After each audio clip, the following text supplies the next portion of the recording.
Shalom Bapak Ibu Saudara yang dikasihi Tuhan, pagi ini merupakan pagi yang penuh dengan sukacita, amin. Kita semua boleh menikmati kembali kebaikan Tuhan di pagi hari ini. Dan oleh sebab itu saudara, mari kita persiapkan hati dan pikiran kita untuk kita datang menyembah Tuhan. Kita menerima kabar baik agar iman kita dibangun dan juga kita menyiapkan agar kita mau bersatu dengan tubuh dan darah Yesus. Satu ayat firman Tuhan dari Mazmur 62 di ayat yang kedua dikatakan, hanya dekat Allah saja aku tenang, daripadanya lah keselamatanku. Maka pagi hari ini saya percaya menjadi pagi yang indah, saat dimana kita berhadapan dengan Tuhan, kita boleh memandang wajah Tuhan, merasakan kebaikannya, dan supaya kita juga terus kita dapat bersekutu di dalam kasih Tuhan yang melimpah di dalam kehidupan kita. Mari kita hampiri Tuhan saudara, mari datang di tahtanya. Saat indah ku berhadapan denganmu,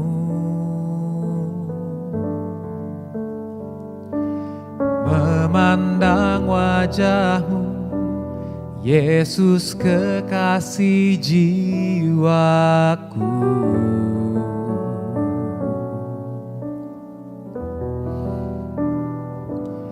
Bawa daku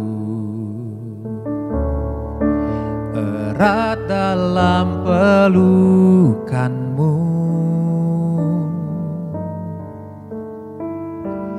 menikmati kasih dan indahnya hadiratmu. Kita katakan hadiratmu Tuhan, hadiratmu Tuhan, ku rasakan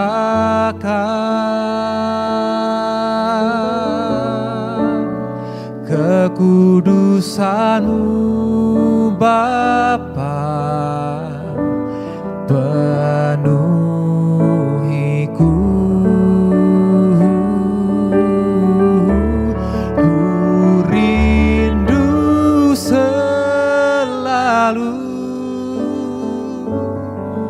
Diam dalam bait-Mu, menikmati kasih anugerah-Mu. Sama-sama kembali kita datang di hadirat Tuhan. Kita katakan kembali bersama-sama saudara. Saat indah ku berhadapan denganmu, memandang wajahmu, oh Yesus kekasih jiwaku. Bawa daku, bawa daku erat dalam pelukanmu,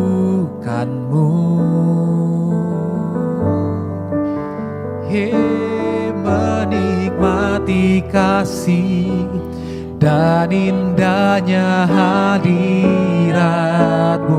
Bersama-sama umat Tuhan kita katakan hadiratmu, ragu Tuhan, ku rasakan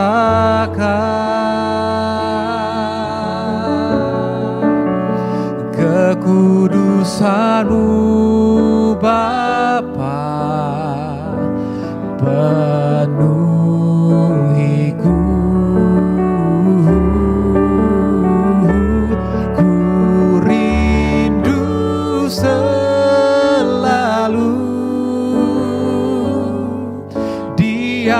Dalam bait-Mu, menikmati kasih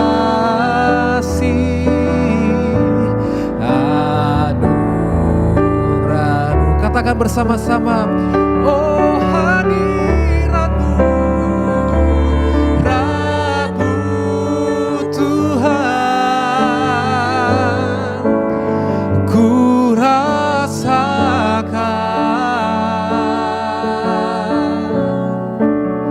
kekudusan-Mu Bapa, penuhiku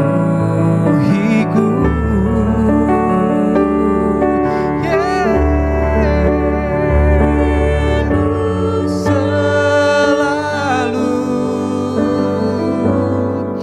diam dalam bait-Mu, menikmati kasih anugerah-Mu. Katakan menikmati kasih-Mu Tuhan, menikmati kasih anugerah-Mu.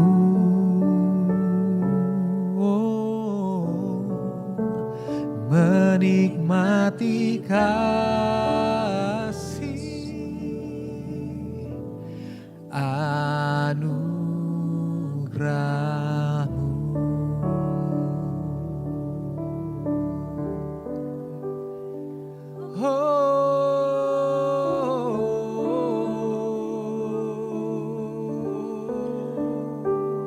Kami sembah Engkau Tuhan,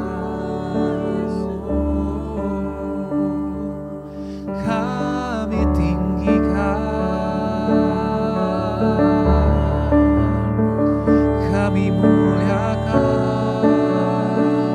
kami agungkan Yesus Raja.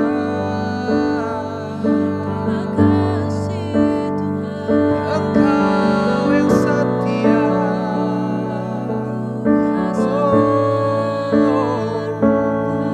kami rasakan kasih-Mu, kami rasakan hadirat-Mu,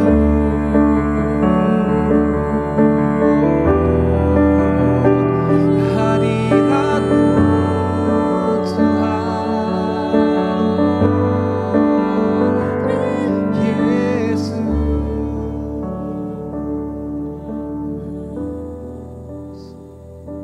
Hanya Engkau satu-satunya Tuhan. Hanya Engkau pribadi yang mengenal hati kami. Terlebih dari siapapun juga di dunia ini ya Tuhan. Kami hanya mau berharap kepada Yesus. Kami hanya mau memandang kepada Yesus. Oleh sebab itu Tuhan, kami katakan, kami mengangkat kedua tangan kami Tuhan. Kami pandang wajah-Mu Yesus. Lebih dalam lagi kami mau bersekutu dengan Tuhan. Kami katakan, hanya Engkau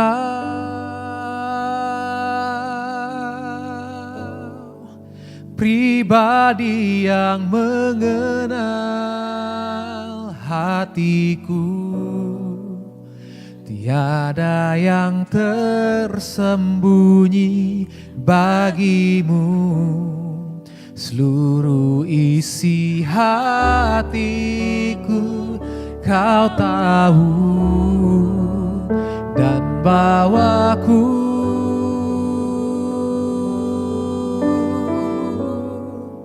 untuk lebih dekat lagi padamu,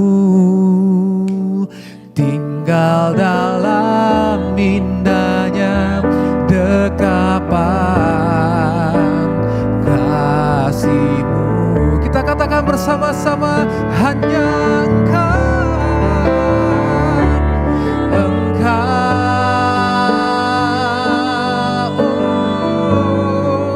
pribadi yang mengenal hatiku. Tiada yang tersembunyi bagimu. Seluruh isi hatiku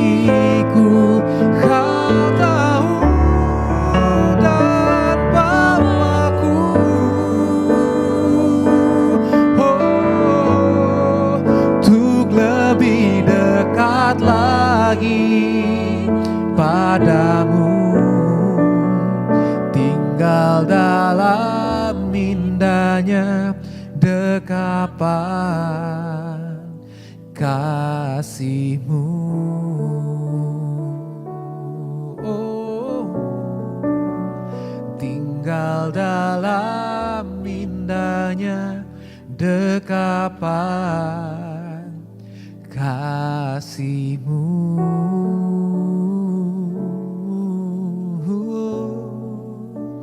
Tinggal dalam indahnya dekapan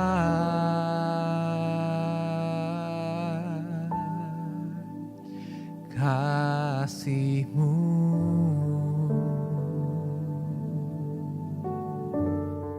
Haleluya, puji nama Tuhan. Saya senang bisa menjumpai saudara di program I Start with Jesus. Apa kabarnya saudara? Anda bisa bangun dari istirahat saudara, dan hari ini adalah hari yang diberkati tentunya. Untuk beraktivitas, untuk melakukan segala sesuatunya di dalam tuntunan Tuhan, di dalam kemurahan, kemuliaan Tuhan. Nah, di sini kita akan membahas sesuatu yang umumnya orang suka tanyakan. Dan ini berkali-kali diulang lagi dan ditanya kembali. Tapi saya percaya bahwa apa yang kita mau bahas hari ini itu akan menjadi penyegaran dan menjadikan penguatan buat kita. Dan kita tidak lagi hidup di dalam penuduhan dan hidup di dalam ketakutan. Judul yang saya bawakan ini berbicara mengenai hidup kudus. Bisa? Nah, itu dia pertanyaan. Hidup kudus, apakah memang kita bisa hidup kudus? Nah, sebelum saya bahas ini, mari kita satu di dalam doa. Tuhan, terima kasih buat kesempatan di hari ini. Kami akan mendengarkan firman Tuhan, berbicara bagi setiap kami Tuhan. Dalam pujian penyembahan kami diberkati dengan luar biasa. Dan saatnya kami akan mendengarkan kebenaran firman-Mu. Roh Kudus, singkapkan segala sesuatunya, bukakan segala sesuatunya, agar semua orang menangkap dengan jelas, mengerti dengan benar, dan buka hati mereka. Untuk mereka siap, untuk mereka sukacita, ditaburi benih firman ini. Tutup bungkus kami semua dengan kuasa darah Yesus, dalam nama Tuhan Yesus, haleluya, amin. Nah, ada pemahaman yang mengatakan begini saudara, bahwa menjadi orang percaya, maka kita harus hidup kudus, agar dapat berkenan di hadapan Tuhan. Setuju nggak? Ya, itu kan pertanyaan yang sering kali muncul kan, atau pernyataan-pernyataan. Kamu harus hidup kudus, kamu kurang kudus sih, makanya kamu nggak berkenan, kamu nggak mendapatkan berkat dan lain sebagainya. Lalu pertanyaan seperti ini, kudus itu apa? Dan apakah mungkin manusia dapat menjaga kekudusan selama dia hidup di dunia ini? Oke. Kemudian manusia itu akan menjadi sempurna, sama seperti Tuhan, gitu kan? Kita mengejar kesempurnaan dan lain sebagainya. Nah, hari ini kita akan membahas tema ini, bahwa kita menjadi orang-orang, apakah kita bisa hidup kudus, ya kan? Apakah hidup kudus itu bisa dilakukan? Saya tertarik dengan ayat ini, saudara. Dalam 1 Petrus 1 pada ayat yang ke-16 dikatakan bahwa setiap orang percaya hendaknya hidup kudus seperti Tuhan itu kudus. Karena ayat ini tentunya dikutip oleh Petrus dari kitab yang dituliskan Nabi pada Perjanjian Lama. Nah, kita tahu bahwa menurut kitab Roma di Perjanjian Baru, tidak satupun manusia yang dapat membuat dirinya kudus. Kita semua telah jatuh di dalam dosa. Dan hanya oleh kasih karunia di dalam Yesus Kristus, setiap orang yang menjadi percaya itu telah dikuduskan. Lantas, apa maksud Petrus menuliskan ayat tadi di dalam 1 Petrus 1 ayat 16? Nah, kita coba bahas teks ini agar kita dapat memiliki pemahaman yang tepat. Yang pertama, dasar teks Alkitabnya dulu. 1 Petrus 1 ayat 16 bunyi seperti ini. Sebab ada tertulis, kuduslah kamu sebab aku kudus. Nah, teks Yunaninya ini menjadi jelas buat setiap kita dalam transliterasinya, cara bacanya, cara baca fonetiknya. Dioti gegraptai hagioi geneste hoti ego hagios eimi. Ini tulisan dalam bahasa Yunaninya. Sebab ada tertulis, kuduslah kamu sebab aku kudus. Nah, kata kerja geneste di situ, itu adalah bentuk future indikatif. Yang berarti kamu akan menjadi.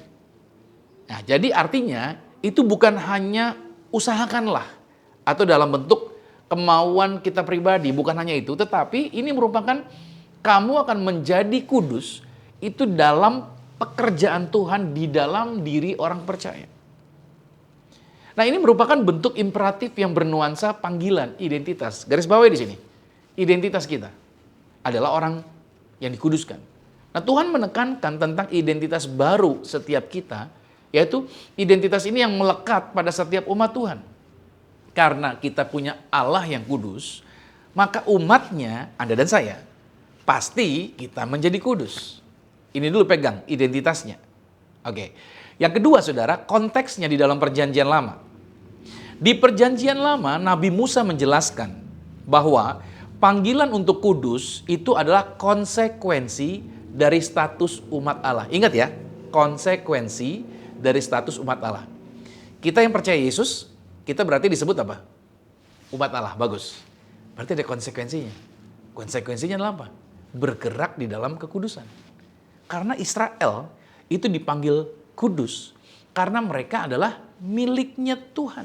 Artinya Israel itu dipisahkan dari bangsa-bangsa lain. Yaitu untuk terpisah dari cara-cara duniawi yang fasik dan dipisahkan dari bangsa-bangsa tadi yang lain itu untuk apa? Untuk bangsa Israel mengasihi, melayani, serta untuk menyembah Tuhan Abraham, Ishak, dan Yakub. Dalam Ulangan pada pasal 14 di sini dijelaskan, sebab engkaulah umat yang kudus bagi Tuhan Allahmu, dan engkau dipilih Tuhan untuk menjadi umat kesayangannya dari antara segala bangsa yang di atas muka bumi. Jadi Anda bisa lihat, kita bisa pahami sekarang, ini bukan pertama-tama soal upaya moral untuk kita menjadi sempurna. Melainkan ini merupakan respon umat yang sudah ditebus dan sudah dipisahkan. Saudara harus pahami, kita sudah dipisahkan. Dipisahkan dari apa? Ketika kita percaya Yesus, kita dipisahkan. Dipisahkan dari hidup kita yang lama. Dipisahkan. Dipisahkan dari apa? Dari mabok-mabokan, udah dipisahkan. Dipisahkan dari apa? Dari narkoba.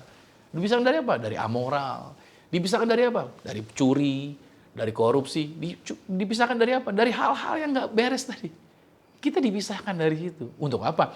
Untuk menjadi milik Kristus. Nah, ini menarik nih. Yang ketiga nih. Konteksnya di perjanjian baru sekarang. Di surat Roma dan surat-surat Paulus yang lain jelas bahwa gak ada manusia yang bisa membuat dirinya menjadi kudus.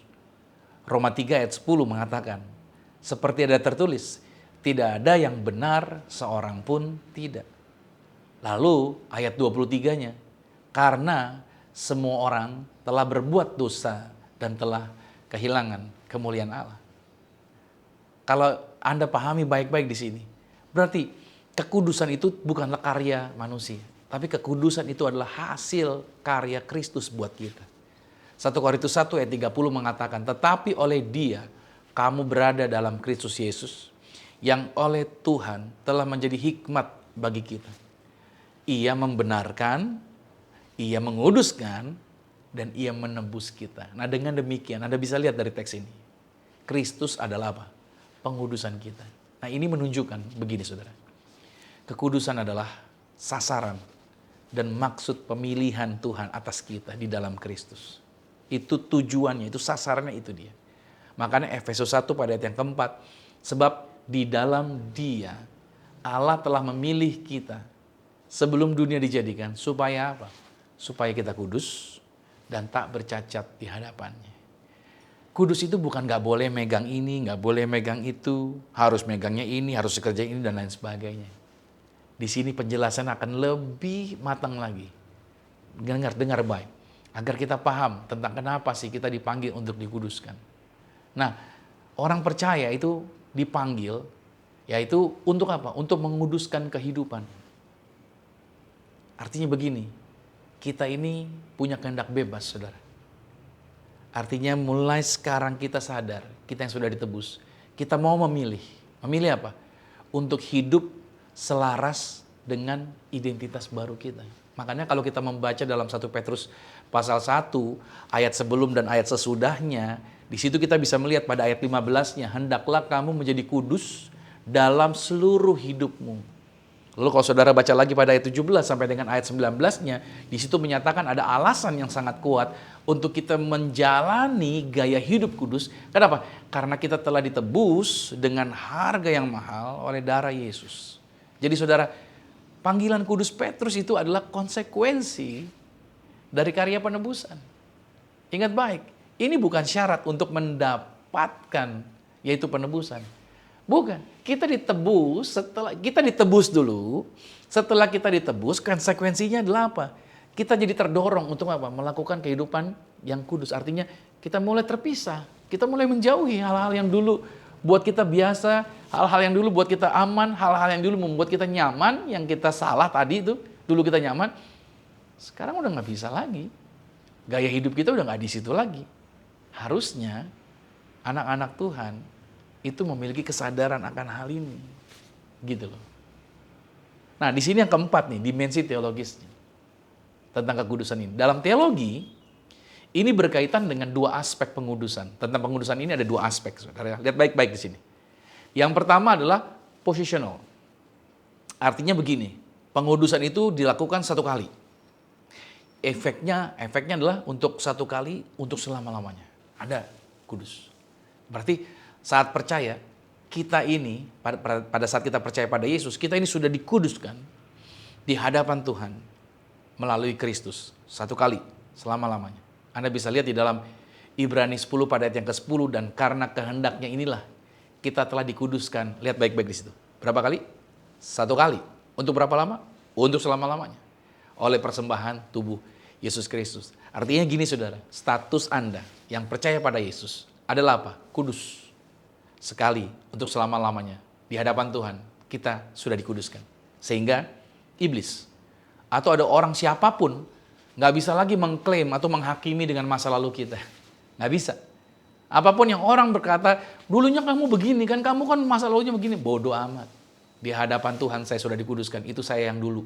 Sekarang saya sudah dikuduskan. Betul ya? Berarti Anda sudah dikuduskan satu kali sampai selama-lamanya. Itu yang pertama. Dalam kaidah teologinya yang pertama itu. Tapi pengudusan yang kedua, saudara, ada sifat yang disebut adalah apa? Progresif. Kalau yang pertama satu kali untuk selama-lamanya, ya status. Tapi dalam kehidupan kita kan kita masih berjalan ya saudara. Ya kan? Kita masih bisa tergoda nggak? Bisa. Masih bisa ada godaan sana sini, masih bisa melirik sana sini? Bisa. Ada gangguan-gangguan ini itu? Masih ada. Makanya kedua ini sifatnya progresif pengudusan. Artinya apa? Setiap hari. Disinilah Roh Kudus bekerja terus-menerus untuk menyucikan kita di dalam kita. Ini dia. Dia bekerja terus-menerus. Ayat ini menarik. Karena dalam 2 Tesalonika pasal 2 ayat 13 dikatakan, akan tetapi kami harus selalu mengucap syukur kepada Allah karena kamu saudara-saudara yang dikasihi Tuhan. Sebab Allah dari mulanya telah memilih kamu untuk diselamatkan. Saya highlight di sini nih. Dalam roh yang menguduskan kamu, ya highlight itu ya, dalam roh yang menguduskan kamu, terus dan dalam kebenaran yang kamu percayai. Oke, saya perjelas ayat ini saudara. Lihat baik-baik di sini. Pengudusan sama dengan pekerjaan Roh Kudus. Ingat, pengudusan sama dengan pekerjaan Roh Kudus. Kenapa demikian? Karena kata tadi, kata yang dikatakan begini, dalam roh yang menguduskan kamu, itu menegaskan begini, bahwa Roh Kudus itu adalah agen aktif dalam proses untuk membuat orang percaya semakin hari semakin serupa dengan Kristus, dia aktif. Ini menunjukkan pada apa? Pada pengudusan progresif, terus menerus. Bukan hanya pengudusan satu kali atau positional, ya positional sanctification. Bukan hanya satu kali, tetapi ini adalah proses yang berkelanjutan terus menerus. Oke, ini yang pertama dulu. Jadi Roh Kudus terus menerus. Katakan pada dirimu, Roh Kudus terus menerus bekerja di dalam saya. Ya, dia terus menguduskan lagi, mengarahkan kita kembali. Dia aktif, agen perubahan di dalam diri kita. Tapi berikutnya saudara lihat lagi. Tetapi ini melibatkan juga kerjasama orang percaya. Lihat lagi teks ayat tadi. Dalam teks 2 Tesalonika 2:13, Paulus menambahkan bahwa dalam kebenaran yang kamu percayai. Nah, di sini ada kata-kata dalam kebenaran yang kamu percayai. Artinya begini, respon iman orang percaya pada kebenaran Injil itu adalah sisi manusiawi, sisi manusia kita di dalam proses ini. Jadi apa artinya? Ada sinergia, ada kerjasama. Roh Kudus itu menguduskan kita, itu menginsafkan kita, itu mengubahkan kita, itu Roh Kudus. Tapi di sini juga ada orang percaya yang merespon, menanggapi dengan iman, menanggapi dengan ketaatan, dan mau memilih hidup selaras dengan kebenaran. Berarti di sini ada keseimbangan teologis. Ingat baik, ada apa? Ada keseimbangan teologis. Ini bukan monergisme absolut. Artinya, bukan hanya Tuhan yang bekerja tanpa melibatkan manusia dalam proses pengudusan. Ini orang-orang yang suka memakai kasih karunia kelebihan begini. Oh, itu semuanya proses Tuhan. Tuhan yang bikin saya kudus dan lain sebagainya. Itu pengajaran keliru itu. Bukan seperti itu. Ini juga bukan pelagianisme. Pelagianisme itu artinya manusia lah yang berusaha untuk tampak kudus. Dia berusaha menjaga segala sesuatunya dengan kekuatan dia. Bukan, itu bukan pelagianisme. Tetapi di sini yang terjadi adalah sinergisme rohani. Yaitu Tuhan yang menguduskan, tadi posisinya Tuhan, roh Tuhan. Lalu kita menanggapi dengan iman dan ketaatan. Lalu yang terjadi di sini adalah Roh Kudus terus melanjutkan karyanya Tuhan di dalam kehidupan kita. Nah, berarti disinilah panggilan yang tadi di awal judul kita, jadilah kudus, menjadi relevan. Kenapa? Karena pengudusan dalam bahasa Yunaninya, hagiasmos di sini adalah proses berkelanjutan yang dikerjakan oleh Roh Kudus, pneumatos, itu Roh Kudus. Dan proses ini tidak pasif. Tapi proses ini menuntut respon iman pada kebenaran kitanya ini. Piste aleteias dalam bahasa Yunaninya. Dari setiap orang percaya ada respon. Inilah mengapa saudara. Kekudusan Kristen itu bukanlah hasil usaha moral murni. Melainkan buah daripada kerjasama antara anugerah Roh Kudus dan ketaatan iman manusia. Jadi kesimpulannya, pengudusan itu adalah karya Roh Kudus yang progresif. Namun berjalan melalui respon iman orang percaya terhadap kebenaran. Dan ingat di sini, tanpa Roh Kudus kita tidak bisa kudus. Tanpa respon iman, pengudusan tidak tampak nyata di dalam kehidupan setiap kita. Dan saya closing dengan pernyataan ini. Kudus bukanlah pencapaian manusia, melainkan identitas anugerah. Namun identitas itu harus nampak dalam gaya hidup kita setiap hari. Kita sudah dipisahkan oleh darah Kristus, maka tugas kita adalah mari kita hidup sesuai dengan status tersebut. Ada amin. Status Anda dan saya, orang yang telah dikuduskan oleh Tuhan. Miliki gaya hidup itu sekarang. Percayalah, ada Roh Kudus di dalam diri saudara yang bekerja terus, yang menyadarkan, yang mengingatkan kita terus-menerus. Nah, kita akan masuk di dalam sakramen tubuh dan darah Tuhan Yesus. Mari kita siapkan roti dan anggur dari tempat kita masing-masing. Perkataan Tuhan yang mengatakan bahwa barang siapa makan tubuhku, barang siapa minum darahku, dia ada di dalam aku ada di dalam dia. Kita mempercayai perkataan Tuhan. Kita melakukan sakramen ini karena perintah Tuhan. Dan kita mempercayai perkataan Tuhan. Mari kita angkat rotinya. Dengan iman sama-sama saya katakan dalam nama Tuhan Yesus. Inilah roti yang telah turun dari surga. Inilah tubuh Tuhan Yesus Kristus. Tubuh yang tergantung di atas kayu salib. Yang memberikan kami bersama dengan keluarga kehidupan yang kekal di dalam kerajaan sorga. Oleh korban tubuh Kristus, mulai hari ini kami menang atas segala virus. Menang atas segala penyakit. Tidak terkapar di meja operasi. Kami diberkati umur panjang. Tidak sakit-sakitan. Dan seluruh sel-sel tubuh kami. Dari kepala sampai telapak kaki telah dijadikan baru. Dalam nama Tuhan Yesus, inilah roti yang telah turun dari surga. Inilah tubuh Tuhan Yesus Kristus. Mari kita makan tubuh Tuhan Yesus Kristus.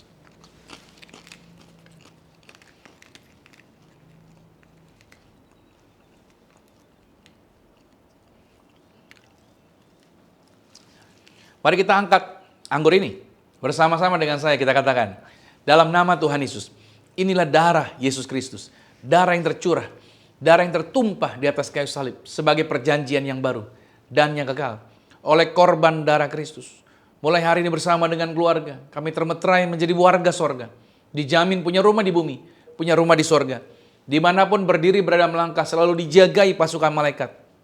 Kami tolak santet, kami tolak kuasa gelap, kami hancurkan serangan setan roh jahat, kami lumpuhkan dalam nama Tuhan Yesus. Kami punya iman yang kami pegang, yang kami kerjakan di dalam karir, bisnis, proyek, usaha, studi, pelayanan kami diberkati lipat kali ganda dari berkat tertinggi yang pernah kami raih. Dalam nama Tuhan Yesus, inilah darah Yesus Kristus. Mari kita minum darah Tuhan Yesus Kristus.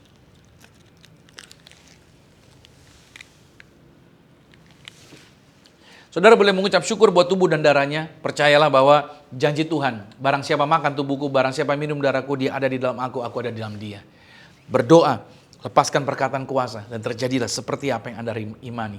Terjadi seperti yang Anda percaya. Tuhan juga memerintahkan kepada para muridnya untuk berdoa bagi minyak urapan. Ini bukan karena saya dukun atau karena saya pikiran saya sendiri saya berdoa buat ini. Tidak, ini perintah Tuhan. Setiap sakramen itu adalah perintah Tuhan. Tuhan yang memerintahkan, mendoakan orang sakit, mengusir setan-setan, menghadirkan pasukan malaikat. Dimanapun kita berada melangkah, Anda yang diurapi dengan minyak, Anda tidak akan dirusakkan. Penjagaan Tuhan ada bersama dengan saudara. Sama-sama dengan saya katakan, dalam nama Tuhan Yesus, inilah minyak urapan. Setiap tetesnya punya kuasa mengusir setan. Setiap olesnya punya kuasa menyembuhkan sakit penyakit. Silakan pasukan malaikat hadir, jagai kami, proteksi kami, pagari kami. Dalam nama Tuhan Yesus, inilah minyak urapan. Anda boleh teteskan di atas kepala saudara. Anda bisa berdoa buat keluarga Anda. Anda bisa berdoa juga buat pabrik Anda, proyek Anda, pekerjaan Anda. Lepaskan berkat. Dan dimanapun Anda berdiri, tempat yang Anda injak menjadi tempat yang diberkati. So, di dalam Amsal 18 ayat 21, firman Tuhan mengatakan bahwa hidup dan mati dikuasai lidah. Siapa suka mengemakannya, dia akan memakan buahnya. Ulang selalu kata-kata ini. Setiap harinya, perkatakan kata-kata ini yang ada di layar monitor Anda.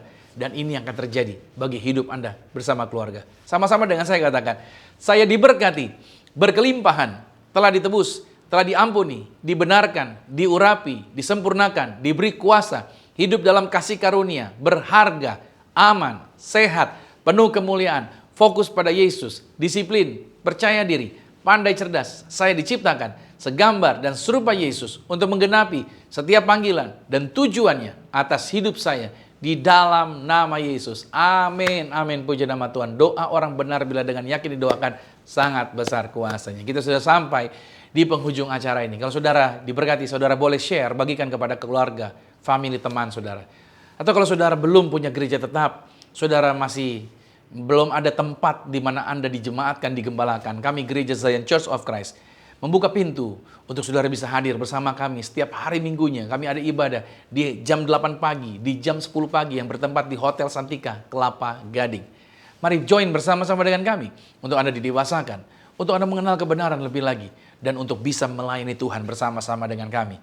Saya percaya Anda akan semakin dikuatkan, Anda semakin bergairah, hidup Anda akan jadi berkat, karena di dalam diri saudara ada potensi yang luar biasa yang bisa dipakai untuk bisa melayani sesama kita di dalam dunia ini. Nah, mari arahkan hati dan aminkan setiap berkat ini. Diberkatilah engkau di dalam usahamu, diberkatilah engkau di dalam pekerjaanmu, diberkatilah engkau di dalam segala aktivitasmu. Siapapun tinggal dengan engkau pasti diberkati. Keluargamu diberkati, orang tuamu diberkati, saudara-saudarimu diberkati, rumah tanggamu berbahagia. Terimalah berkat anugerah dari Bapa di surga, cinta kasih di dalam Yesus Kristus, kekuatan penghiburan di dalam kuasa Roh Kudus menyertai mengurapi setiap kita mulai hari ini sampai Tuhan Yesus datang menjemput Anda dan saya, keluargamu dan keluarga aku, kita semua sama-sama menjadi warga sorga yang percaya. Sama-sama kita katakan amin, puji nama Tuhan. Sampai berjumpa di dalam program I Start with Jesus berikutnya, dan Tuhan Yesus Kristus berkati. Shalom.